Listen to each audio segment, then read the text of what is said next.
Hi there, everyone. I'm Colleen, and I'm back for another live stream brought to you by Princess Dental Staffing. Happy to see everyone on this Wednesday. I missed you guys last week, so I'm glad to be back. And today's topic is a guide for your first dental job as a dental receptionist. So, over the past few weeks, we've been giving you these guides regarding your first dental job in different areas of the dental industry. We talked about being a dentist, a dental hygienist, and a dental assistant. And this week we're talking about being a dental receptionist, and we're giving you a guide on your first job as a dental receptionist in the dental industry. Okay, and we're going to be talking about a lot of different things. We're going to be talking about what a dental receptionist does, some of the key skills that they need, how to find some tips on how to find the position that's right for you, and what to expect on your first day. Okay, so we got a lot to cover, but before we dive too deeply into that, just want to remind everyone that, like I said,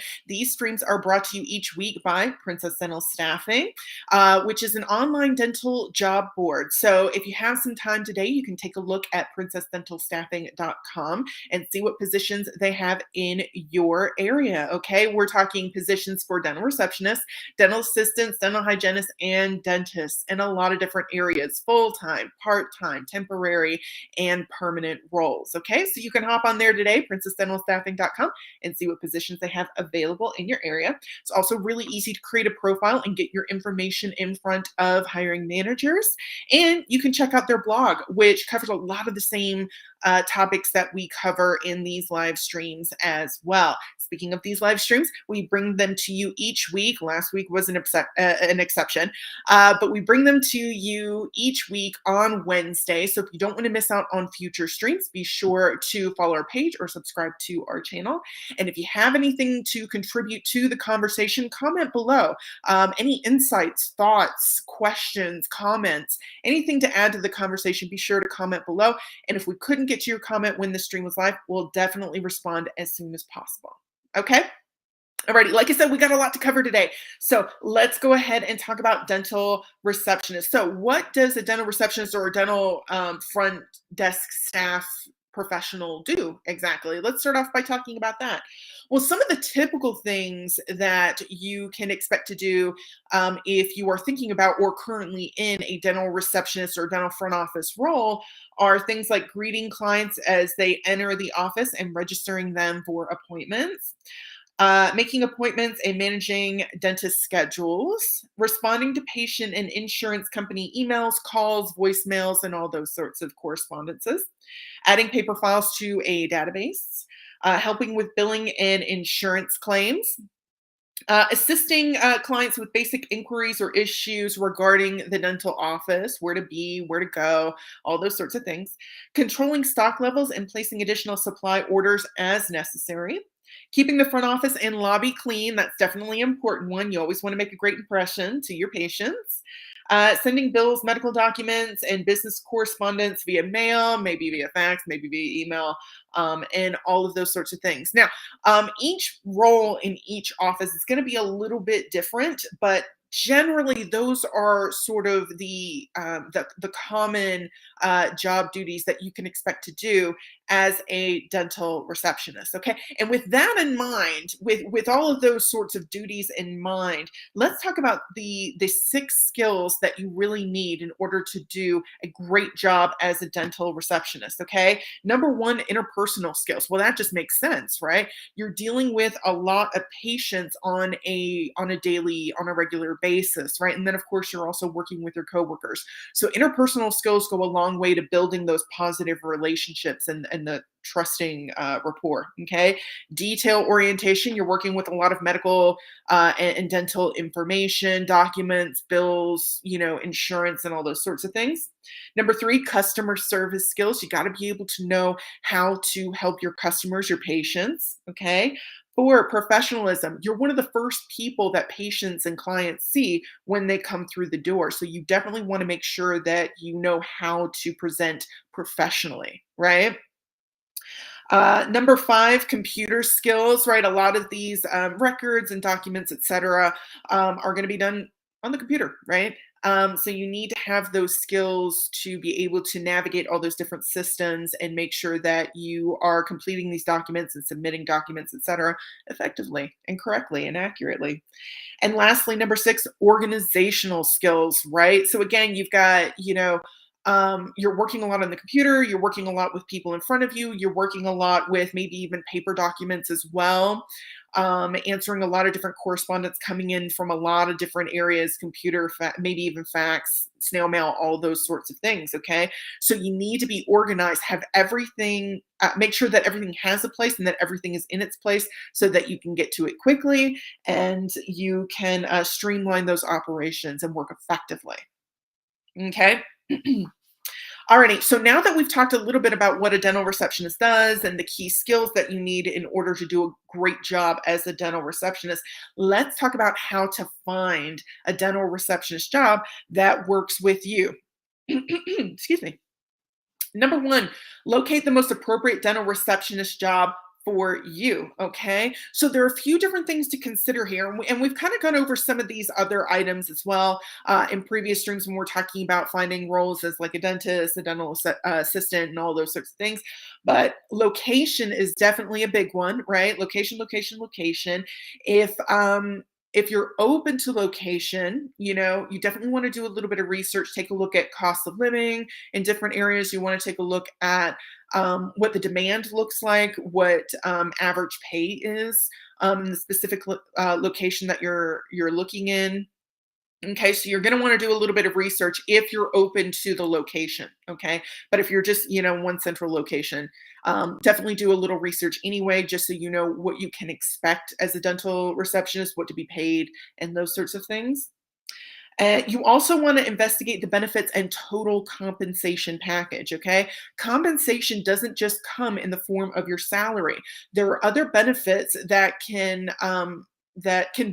benefit you, right? That's why they're called benefits, that can benefit you and that can really impact how much you make and how much you can save and how much you can how much money you actually have to play with, right?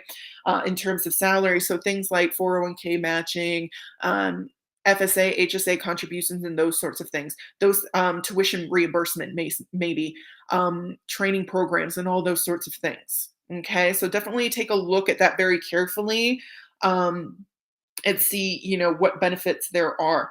And lastly, office environment, right? You want to take a look and see if you can't get a sense of the office culture. Okay, you definitely want to take a deep dive and take a look at what you value as an employee in your career, what you want to see in your office culture as well, what your values are, and align them as best as you possibly can with the values and the culture of the office that you're considering, right? You're going to be working at this place arguably about 40 hours per week every week, right? So you want to make sure that you are selecting a culture and an environment that works best for you. Okay. Because that makes work a lot easier, not just for you, but also for your office as well, your team members and your leadership. Okay. Alrighty, so that was step number 1. Step number 2, determine the type of position you want. So for dental receptionist down front office, you got several options, right? You can do permanent full-time, you can do permanent part-time, you can do temporary work, permanent or full-time, or excuse me, temporary work, full-time or part-time. That's what I meant to say.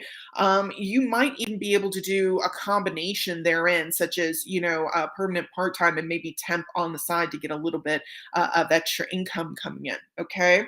But a lot of that is going to depend very heavily on what your needs are, okay, as a person, both for your career and outside of work as well, right?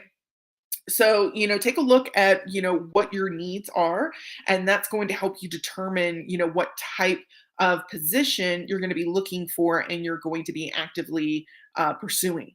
Okay. And step number 3, obtain those interviews. Okay, how do you do that? You want to create a resume that clearly demonstrates your knowledge, skills, and abilities and what you bring to the table to a potential employer.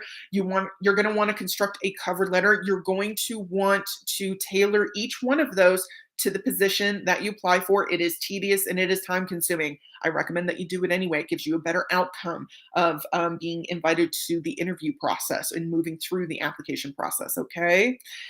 And then, of course, after that, demonstrating your skills in an interview or maybe even in a working interview, depending on the office, they may want a working interview. Showing your gratitude through thank you letters. After the interview and or working interview, make sure you're following up with thank you letters. It just lets potential employers know that you are interested in the role and you're really grateful for the opportunity. And lastly, saying yes to the job and getting started. Okay. Alrighty. So those are kind of the steps to help you find the role that is right for you. So let's talk about what you can expect in the first few days as a dental receptionist. Okay. In the first few days, typically it's going to be a lot of onboarding, right? The first day, potentially the first week, depending on the office or the practice, you're going to be doing a lot of onboarding, maybe filling out, onboarding paperwork, right? Like your tax information and all of those different things, all those forms, right?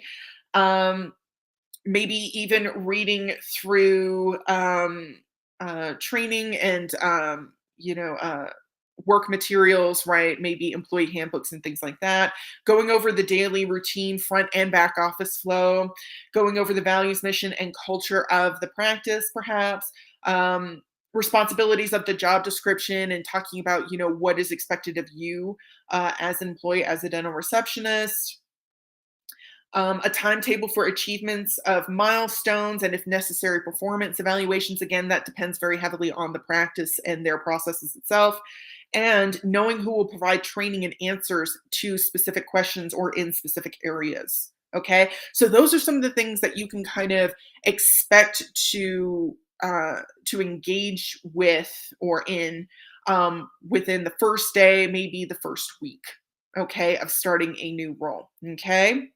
So those are the kinds of things that you can expect to experience. Let's talk about some tips for you to be successful as a dental receptionist on your first day of work.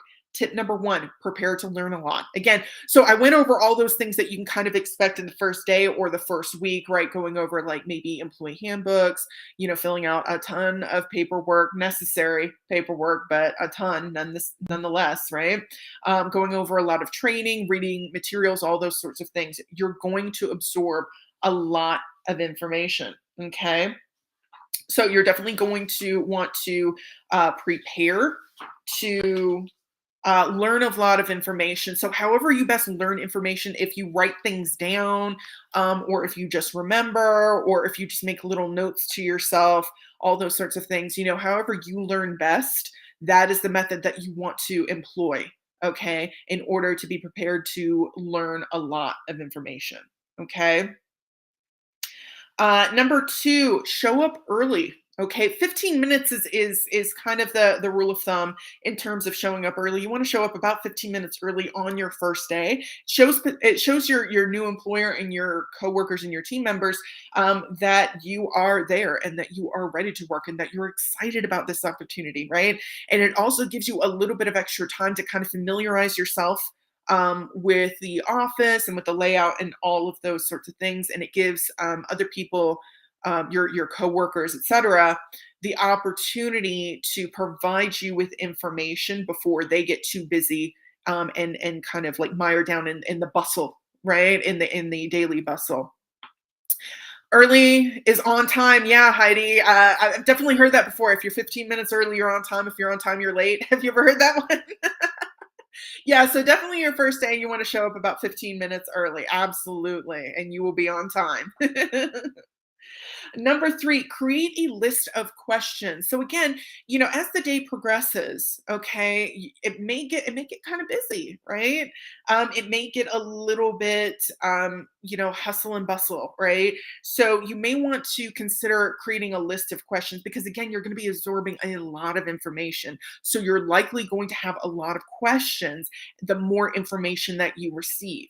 Okay. So it would probably be a good idea as you're going through the day to write down your questions so that when the time is appropriate, you can ask the right person later or your leader directly later when they have time. So you don't forget it, right? Because if you forget it, it's just something you're going to have to learn again, or you're just going to run into again later, right? So make sure you create a list of running questions, and that way you get to ask when it's appropriate. Okay. And you don't forget about it. Okay. Number 4, get organized. Again, and this kind of again relates to the showing up early part. When you're shown to your desk or your, little workspace or whatever it is, you can get organized. Everything having a place and everything in its place. Again, you're going to be moving back and forth between different forms of communication. You're going to, have a lot of supplies, such as like sticky notes, notepads, pencils, pens, all these different things, right? So you want to make sure that you gather your supplies, you organize your workspace, you know where everything is. Okay, especially if it's a shared workspace. So if you have like different areas that are shared, which in an office job you likely will, you know where things are. Okay, and you try not to disturb them too much, because then you kind of like um you can put off other people, right? Your other coworkers, like, hey, where did all this go? And you just moved it. Right? So make sure you know where everything is. And if you do have your own little personal space, make sure it's set up to the way that works best for you, so you know where everything is and you can grab it quickly. Okay, and obtain it quickly.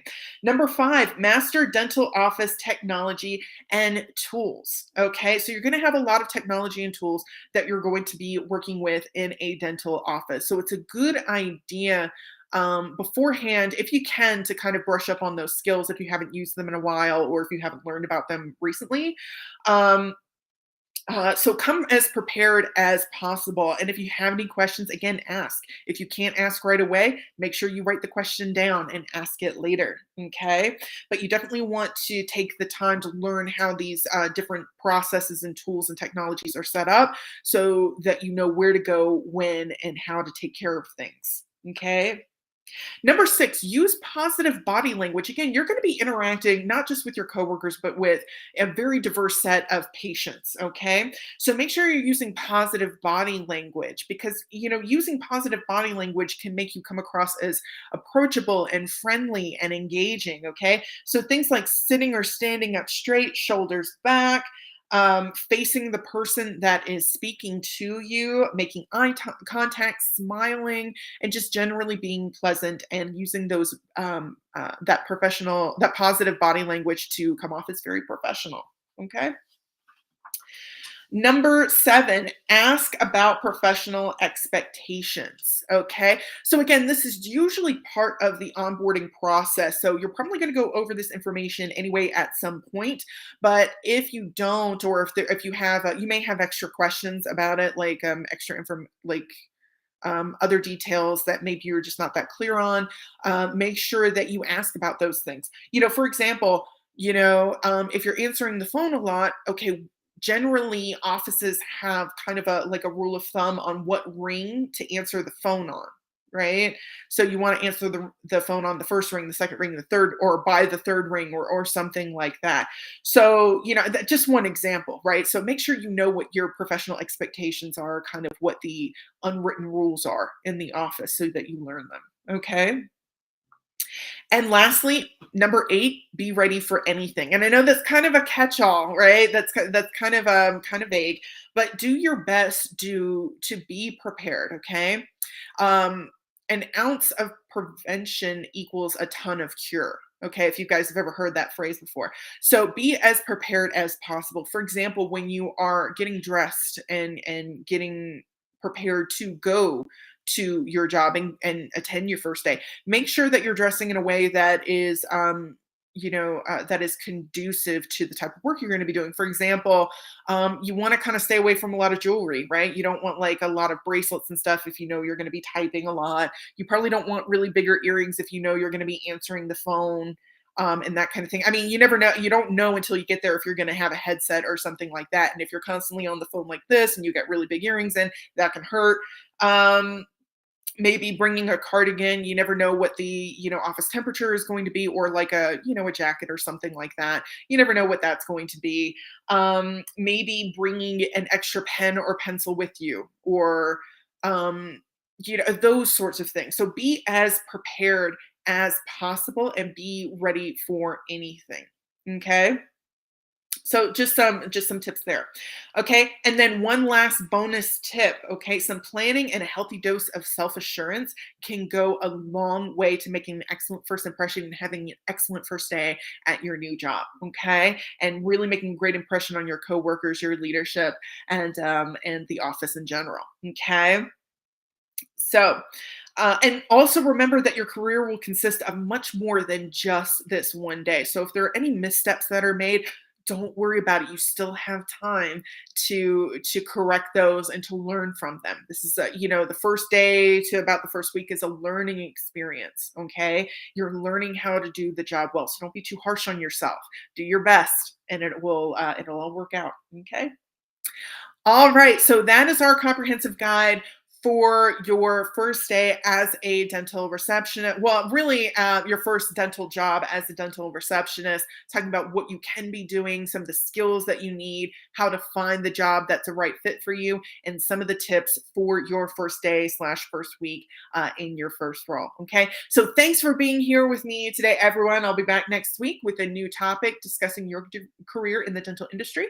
But until then, I hope you have a great week. I hope you have a great weekend. Continue to stay safe out there. I will see you soon. Bye, everyone.